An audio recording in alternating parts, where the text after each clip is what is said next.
Alright, 6:52 a.m. Gonna head down to Big Sur, California. Fix an ice maker at the bar down there. They're gonna pay me to drive down there. It's 75 miles one way, which isn't too far, but it's pretty. We'll see if we can get some shots of all the cool stuff driving down. Alright, let's hit the road.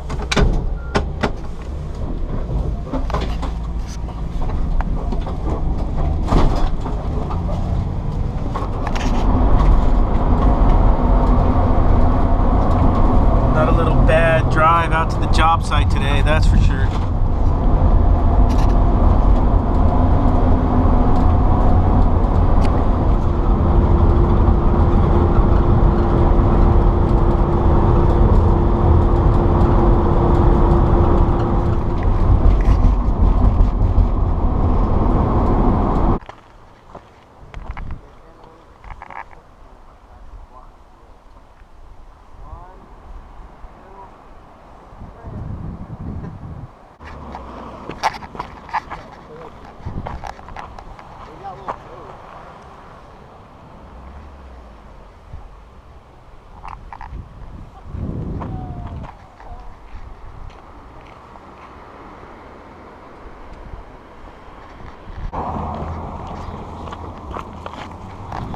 Truck.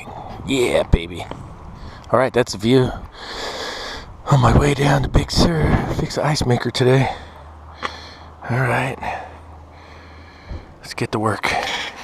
Okay, I thought I'd film this, would be neat. All these cyclists. So there's really not much of a bike lane on Highway 1 here, and it looks like you got the turd truck behind him, the turd scooper. And there's no way in hell they're gonna go single file, but they had fun coming downhill. Now they gotta climb this son of a bitch. Look at this. That guy's going in the other lane to pass the turd truck. And then there's the turd truck.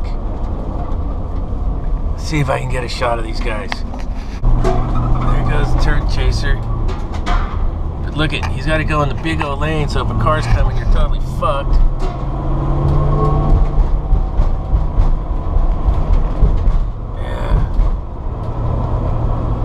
Alright, I thought I'd film that. I thought that was kind of interesting. Not much swell today. The storm came and went. Alright, on the home stretch here, coming into Big Sur proper. That's kind of what it looks like. Kind of go from the beach to the mountains. It's kind of really nice. Look, now I know what it feels like to be a plumber. Look, I'm chasing turds. He's up there, the turd truck. Okay, here it is, Hoshizaki. It's kind of a old beater, but we're gonna make her work. So I know the water inlet solenoid valve's bad already, so I brought one out to change. And then she just needs a little TLC. We'll see how that goes. We'll get her all back together. That's my plan, and I'm sticking to it. All right, let me get this taken apart and we'll see if we can get it tidied up. Okay, so I'm taking this thing apart. I noticed that, you know, it's got a lot of lime scale in the water, and you can get these boots on the Hoshizakis on the bottom of your float switch. Let me pull that off there. See, they'll plug up full of scuzz. And then the hole that they go through in the back will be all plug-o'd too. So you gotta get these out, get them all cleaned out good. Water tubes mega scaled up. You can see, like, the holes will be plugged up and stuff. So we'll get to doing the old basics mega clean out. You know. This is the ice deflector. On these ice deflectors on these, a lot of times, the originals used to be made out of stainless back in the day, and then they went plastic. You'll get these little pieces will break off, then they'll go and get stuck in your water pump. So a lot of times you'll come up and your water pump's not running, and it'll just be kind of stuck there. You can take this apart and you'll pull a piece of this out. Look at the ice deflector, and if it's missing a piece, it's probably stuck right in there. And then you can free it up and get it working again. It's pretty common on these too. Okay, let me carry on and then I'll tune back in. Okay, so this is my water distribution tube for the ice maker. It's so scaled up, I had to get wire and clean out the holes manually. Then you can see all this came out from inside the tube. The plugs come off the ends. You can see it in my other video how you clean these out and scrub them out. And then we had a little cement factory going on inside there. But all this material right here, which I think is mostly lime scale, buildup, sediment, whatnot, came from my water distribution tube. So the one that sits inside of it, this goes to the fill. The water inlet solenoid fills in through here, and they also use this in assist for harvest. So you got to make sure these tubes get cleaned out good. Now they got some black scaly looking stuff in there, but they're actually cleaned out now. They were plugged too.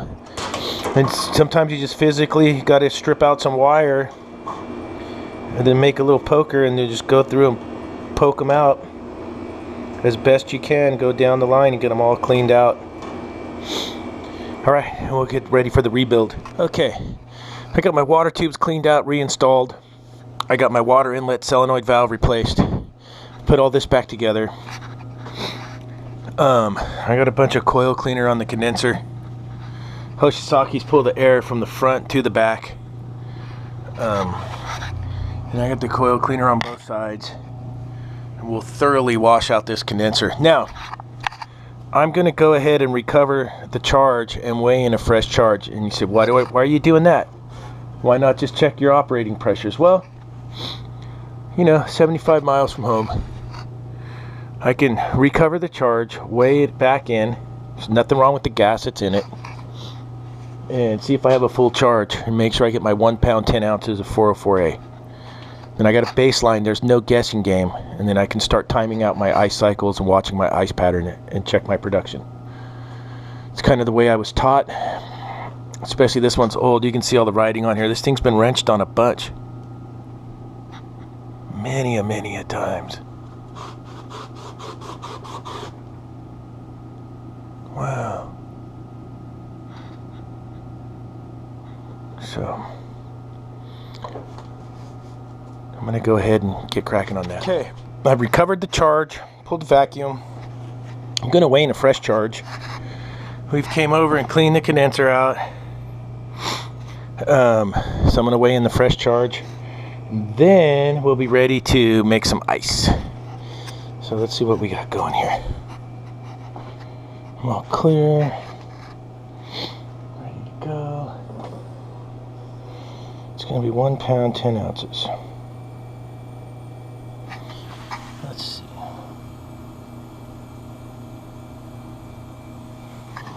Okay, just went to the free cycle. And we'll time a batch here. Somewhere's around 32 minutes usually. So we'll see how that goes.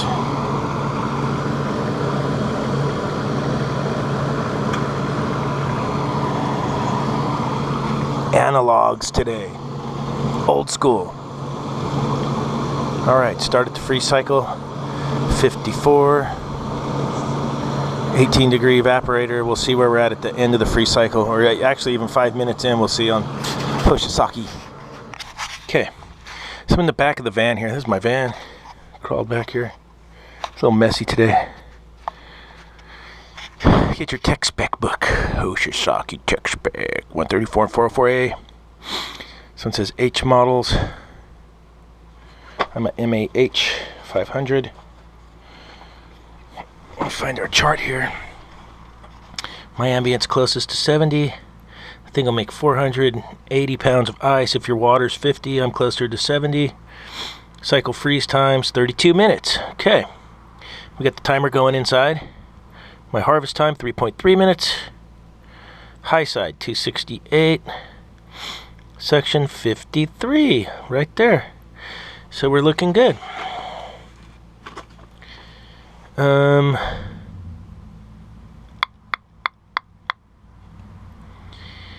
What am I missing here? If you want to, you could weigh you could capture that first batch of ice, put it on the scale. It should be 9.5 pounds per batch. That'd be another way to check it too. So you get your books, you check all your stuff. So you always pick these up at the wholesale house where they sell those things. Oh yeah, that's a feeler gauge for the flakers, to check the bearing wear on your flaker. And I keep these up here with the Manitowoc ones and stuff.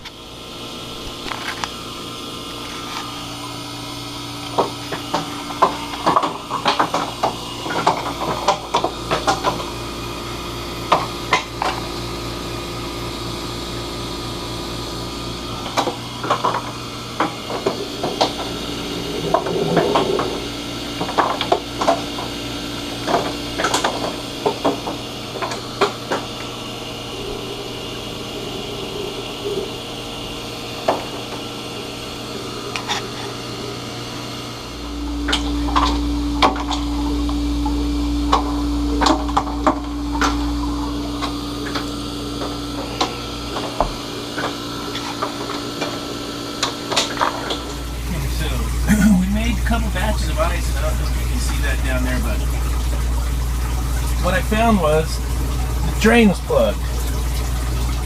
The water would fill up in the bin as it was defrosting to melt the ice. So I had to go around the back of the building, and there's no proper floor sink and the drain's leaking. It goes out the back of the building. So I blew it out nitrogen. Now we're going to see if it'll work on this next cycle. So another multiple offender. They all are. Okay, so what I ended up doing was they had a T right here, piped it into one drain.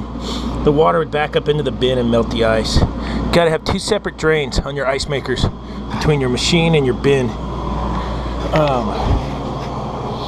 Now we can make ice without water backing up into the bin and melting it. So, huge improvement right there. And we're making ice.